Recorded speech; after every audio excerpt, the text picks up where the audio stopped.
In the day's other news, pharmaceutical giant Purdue Pharma is pleading guilty to federal charges of conspiracy and paying kickbacks to doctors in the national opioid epidemic. It involves the painkiller OxyContin and is part of an $8 billion settlement.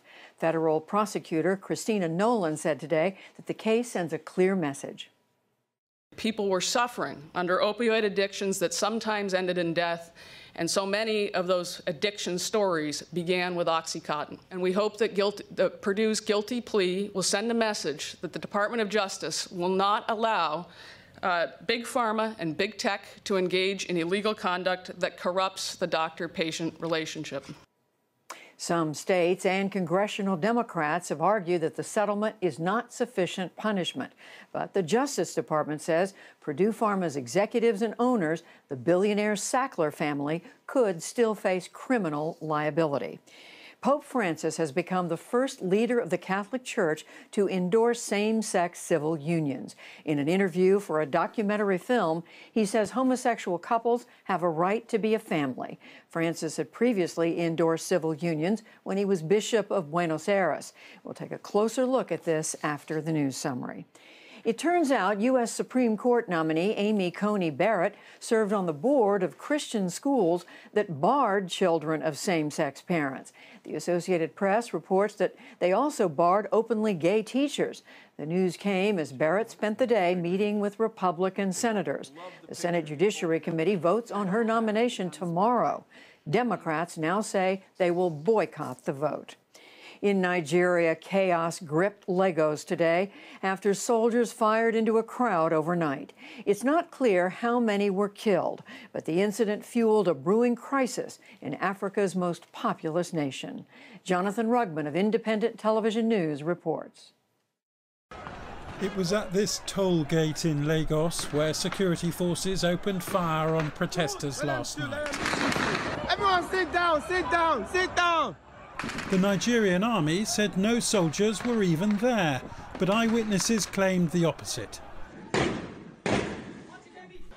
Though Nigerian media poured scorn on that, claiming dozens were killed. The governor appealed to young Nigerians to observe today's curfew, and he countered that nobody had died at all. We are comforted that we have not recorded any fatality as against the widespread circulation on social media. President Muhammad Buhari has been in power for over 4 years now. In a written statement, he called for calm and promised police reform. In the face of 2 weeks of protests, the president has agreed the abolition of a special police unit accused of torture and murder, though that did nothing to quell yesterday's unrest. Witnesses said troublemakers had infiltrated otherwise peaceful protests in Lagos and that a police station was set alight. But in London this afternoon, hundreds from the UK's Nigerian community came out in support of meaningful reform, as well as justice, for what the UN Secretary-General has described as multiple deaths. That report from Jonathan Rugman of Independent Television News. In the COVID-19 pandemic, a surge in infections prompted Boston's public school system to switch entirely to remote learning effective tomorrow. And Europe reported a record 1-week total of 927,000 infections. That is up 25% from just 1 week earlier. And on Wall Street, the Dow Jones Industrial Average lost 98 points to close at 28,210. The Nasdaq fell 31 points, and the S&P 500 slipped 7. Still to come on the NewsHour, in a notable departure from tradition, Pope Francis calls for civil unions for same-sex couples. Hundreds of children remain separated from their parents under the immigration crackdown.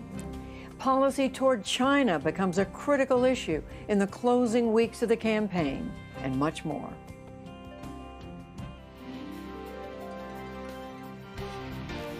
This is the PBS NewsHour from WETA Studios in Washington and in the West from the Walter Cronkite School of Journalism at Arizona State University.